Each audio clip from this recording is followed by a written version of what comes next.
This is Jose Merino, Editor-in-Chief of the Neurology family of journals. The Neurology podcast provides practical information to neurologists and other clinicians to help them provide better care for their patients. Thanks for listening and have a great week. Hello and welcome. This is Justin Abbatemarco from the Neurology podcast team, here with Bob Fox to discuss his article published in Neurology, Temporal Relationship Between Serum Neurofilament Light Chain and Radiological Disease Activity in Patients with Multiple Sclerosis. Bob is a staff physician at the Cleveland Clinic Mellon Center in Ohio, and we're excited to welcome him to the podcast. Hello. Hi, Justin. Thanks for having me. I've been an avid Neurology podcast listener for many years, so it's a true treat to help give back to the podcast. Bob, we have been discussing the need for a reliable, preferably blood-based biomarker in neurology for what feels like forever. I think over the last few years, neurofilament light chain has definitely been at the forefront of those discussions, and there have been many studies showing NfL levels in the CSF and subsequently the blood are altered in neurological disorders. But now that this test is commercially available, I think we're all trying to figure out how it fits into clinical practice, including MS management. So we really appreciate your work on this topic.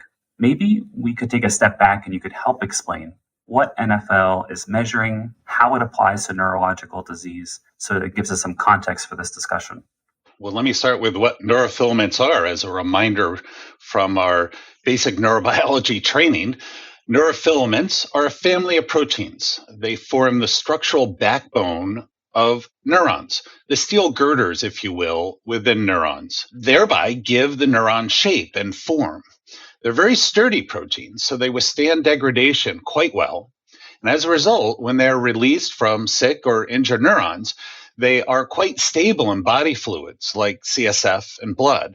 They're even stable in a blood tube on the benchtop. They can be left out over the weekend with little change in their measured levels, although they shouldn't be left out, of course. That's just an illustration of how tough they are.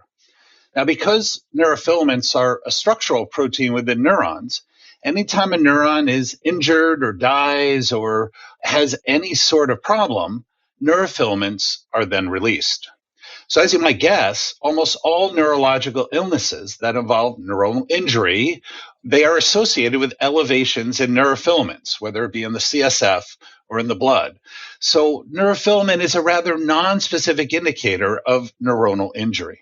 Neurofilament light is a particular member of the neurofilament family that has become quite popular to measure and seems to correlate with various aspects of different diseases. So it has become the most commonly reported neurofilament in various neurology studies. I really like that analogy you give with the steel girder. Helps us visualize this process. And then we mentioned how serum neurofilament light works in various neurological diseases, but we also know that its levels will gradually increase in this age-dependent manner, so higher levels being released as patients get older. Is there anything else that we know along those lines? Yes, there are several things that are important to recognize about NfL. We know that NfL increases as people age. We also know that NfL is higher in those with various comorbidities like vascular disease and diabetes. It's also higher in those with kidney disease, possibly because of a decreased blood clearance. And it also is affected by body size. So smaller patients who have a smaller blood volume will have a greater concentration of neurofilament and therefore will have a slightly higher neurofilament blood level than larger patients. And very importantly, neurofilament levels depend upon the assay, the machine that's measuring it. There are a number of laboratory diagnostic platforms that offer or are getting ready to offer NfL assays. But the same sample on different platforms can give very, very different values. And this makes interpretation of longitudinal NfL studies in individual patients quite tricky if the platform changes from one time point for another. Yeah, lots of things to think about when we interpret these values, not only patient demographics, but where the test is being done. Maybe we could move on and talk about what we know about serum neurofilament light in MS, and maybe just as importantly, what we didn't know and how that kind of helped inspire this project. Since MS, like many other neurological disorders, involves injury to neurons and loss of neurons, NfL was an attractive biomarker to characterize MS injury. Many studies have found that at a group level, patients with higher levels of neurofilament light, whether that be in the CSF or the blood, those patients are more likely to have a clinical relapse, are more likely to have active disease on their brain MRI, and are more likely to have progressive disability later on down the line. Treatment response also can be characterized through neurofilament light. Those who have anti-inflammatory therapies are more likely to have a lower NFL after they start treatment than those who don't start treatment. And this change in NFL corresponds with later disease activity, the clinical relapses and new lesions on MRI.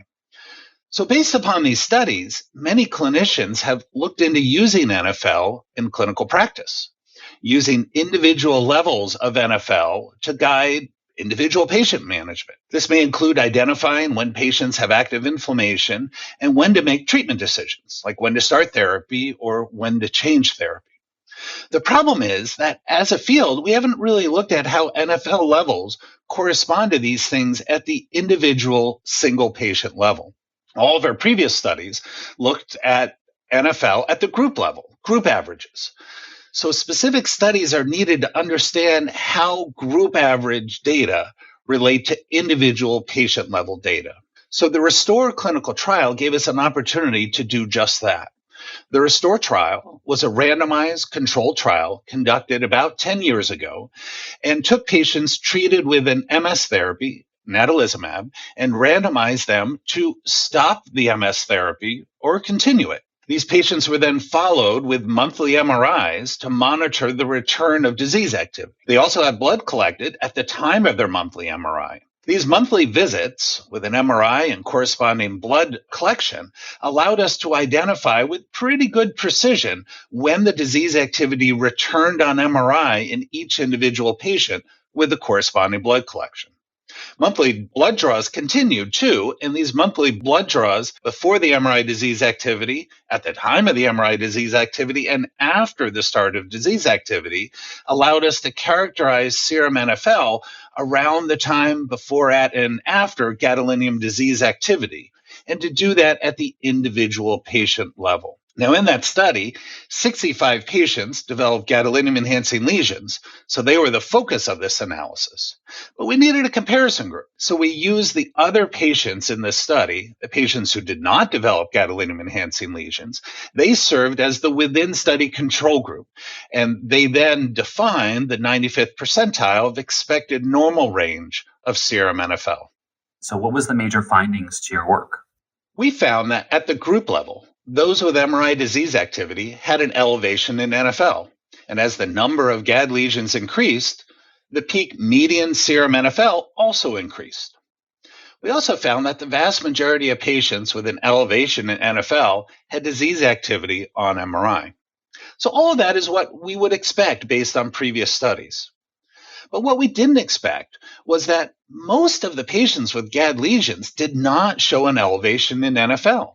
71% of those with GAD lesions did not show an elevation in NFL above the 95th percentile of the control group. Or to put another way, 71% had NFLs that were indistinguishable from the control group.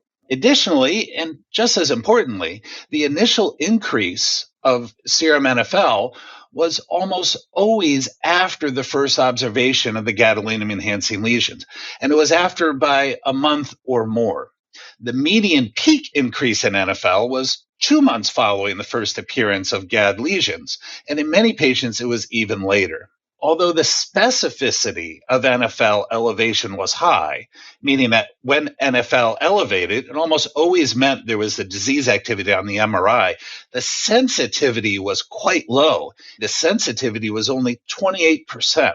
And now, we conducted several sensitivity analyses to adjust for age and to just explore the robustness of our findings, and we found very similar results. It's really interesting, this low sensitivity, and then, again, that surprising lag with the MRI activity and serum neurofilament light levels. What do you think was driving those things? You know, we don't really know why this happened. We think there are a couple explanations, though. One, in terms of the lag, it probably takes time for that injury to do its bad deed, to injure the brain tissue, for the serum neurofilaments to leak out of the neurons and to work their way into the blood. It just takes time for that to happen. We also know that there is just some variability in serum neurofilament in people who do not have disease activity. And so that just background noise may be much larger than we had thought, and therefore appears to be swamping out what is probably some release by the GAD lesions, those 71% that did not have an elevation. It's just that the noise is too large in the background. And I know we've been focusing on those patients with GAD positive lesions, but what did you see in patients without those new MRI activity? So the patients without MRI activity, the vast majority of them had a slightly variable, but did not have an elevation in NFL. We had one patient who had an elevation in NFL, and that persisted throughout follow-up. That patient didn't have a relapse, didn't have new lesions in MRI, and didn't have any other explanation that we could find in the study records for the elevation in NFL.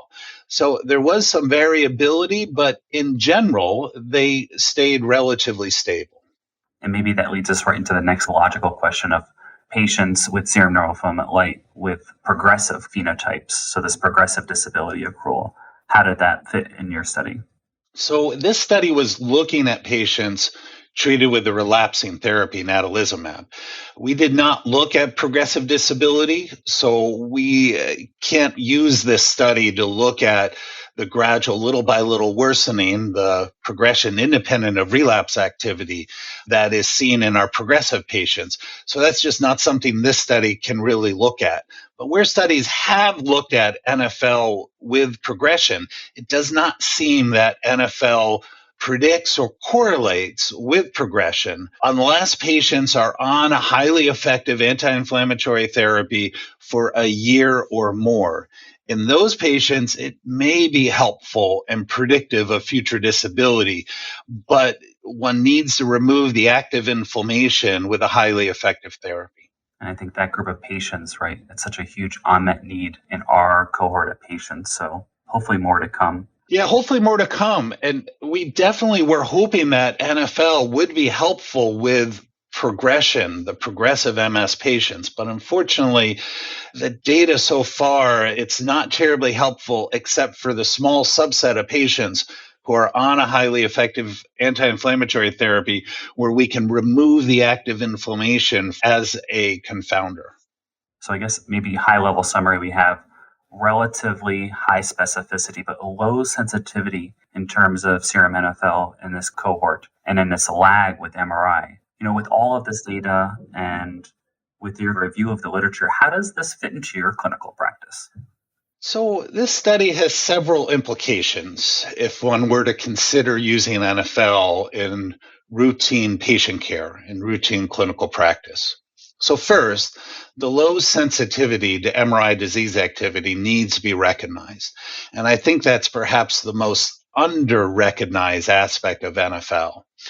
Serum NFL cannot replace MRI in detecting disease activity because of its just poor sensitivity. It's 28% sensitive. So 71% of patients with MRI disease activity were missed if one were to use NFL as a monitoring tool. So that poor sensitivity needs to be recognized as a distinct shortcoming.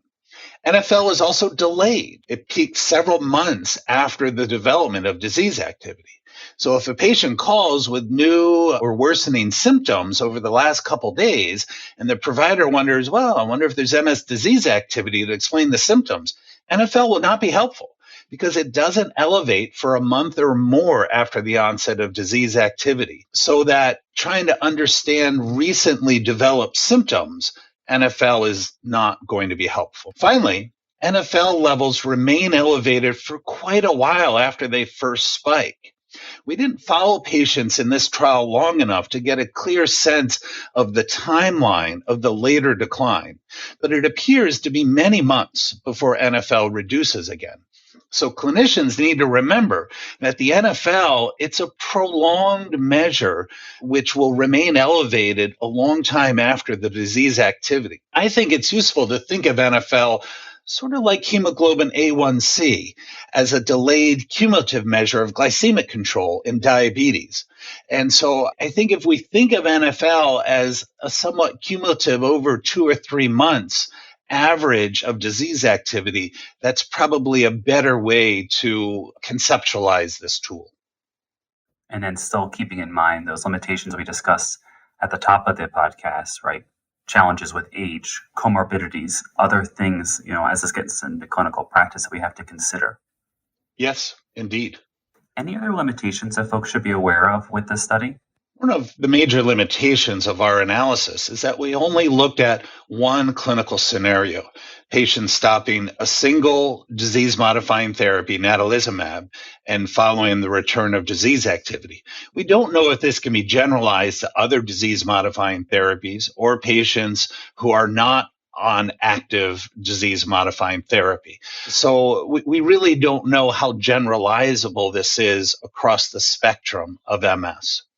We also only looked at brain MRI. We know that disease activity affects the spinal cord, so we may have missed some disease activity in the spinal cord. But in terms of identifying disease activity on MRI, I think this is a very accurate characterization of the lesions on this therapy when they develop and following the next several months after. For a little while, we were excited that NFL may be a useful biomarker for progression, separate from relapses, so-called PIRA, or progression independent of disease activity. However, we have come to find that NFL elevations in progressive MS were almost entirely from focal inflammation, that being clinical relapses or new lesions in MRI. So this will need further study, but there is one situation where NFL may be helpful in progressive MS, and that's in patients who have been on highly effective anti-inflammatory therapy for a year or more. And in those patients, serum NFL seems to be predictive of future disability. But again, this was data from a group of patients followed in a clinical trial. So the utility of NFL in an individual patient with progressive MS is not really known. I love that emphasis on group level data versus patient or individualized patient level data and how it implicates in clinical care. It's so important. Bob, I really want to thank you for this whirlwind tour on NFL. Again, you can find this article published in Neurology, Temporal Relationships Between Serum Neurofilament Light Chain and Radiological Disease Activity in Patients with MS. This is Stacey Clardy, your podcast editor. If you've enjoyed the podcast, please take a few moments to subscribe, rate, and review the Neurology podcast through Apple Podcasts, Google Podcasts, Spotify, or wherever you listen.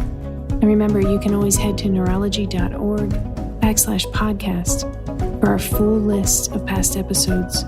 Or you can also search by keyword in your podcast app for any neurology-specific topics you want to learn about.